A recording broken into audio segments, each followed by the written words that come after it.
vivre ici, vivre à la rue, le choix est vite fait. Les douches et les toilettes ne sont pas nettoyées.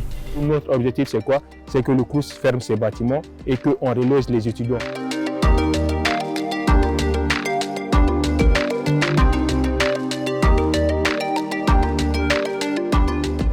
Alors la cuisine que vous voyez là, avec 4 plaques et un évier, c'est pour tous ces étudiants que vous voyez ici, plus ceux qui sont de l'autre côté et de l'autre côté. Du coup là on a les douches, et au niveau des douches, le problème c'est qu'il y a une grosse entrée d'air. Et en hiver, quand tu veux prendre une douche chaude, c'est impossible parce que tu as l'air froid qui rentre d'un côté. Et ils savent que c'est comme ça depuis un bon moment, mais ils font rien pour réparer ça. Plutôt baroque, 16e siècle.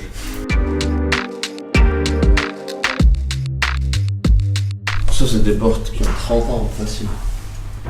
Vu que les portes sont ouvertes en bas, les portes du bâtiment sont ouvertes, n'importe qui peut rentrer, prendre une douche ici, manger ici, dormir ici s'il veut.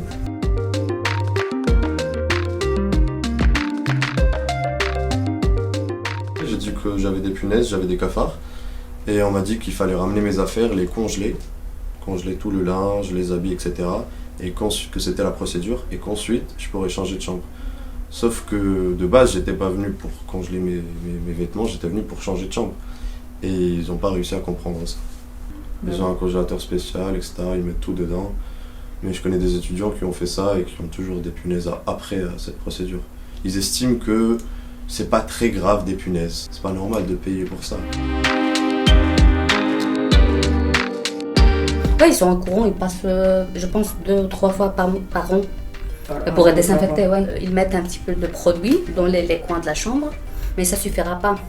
Ça marche pour un jour. Ils te disent quoi quand tu leur dis que t'as des cafards comme ça? Juste ils viennent 3 fois par an, ils désinfectent et après ils s'en fichent? Ça les choque pas, eux Bien sûr que ça les choque, mais vraiment, ils n'habitent pas ici, tout simplement.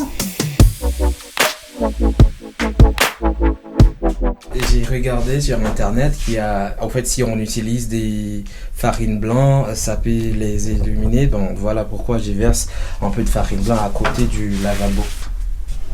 Le problème avec le Crous, c'est que quand on va les voir et qu'on essaie de dialoguer avec eux, on va dire, vous vous rendez vite compte que vous avez en face de vous un mur. Mais une fois que c'est médiatisé, et là vous les voyez bouger. Et c'est ça qui est très très dommage. Tu vois. Le vrai problème du Crous, en dehors de l'insalubrité, des problèmes de cafards, de moisissures, c'est le manque de respect, le manque de considération et le manque de communication. Quand vous allez les voir, on vous prend souvent comme de la merde. Et c'est ça qui est inadmissible. Alors que si le Crous existe aujourd'hui, c'est grâce aux étudiants. Ils ont dit dans 2 ans, on ne peut pas attendre 2 ans, il faut qu'on reloge les étudiants. Personne n'aimerait vivre ici, ou personne n'aimerait, on va dire, vivre dans de telles conditions, n'aimerait qu'un de ses enfants ou un proche vive dans un logement mal isolé, infesté de punaises de lit, de cafards, de moisissures. Tu vois. Le Crous, ça sera pas un bon souvenir. Je serai pas nostalgique d'un 9 mètres carrés avec des cafards et des punaises.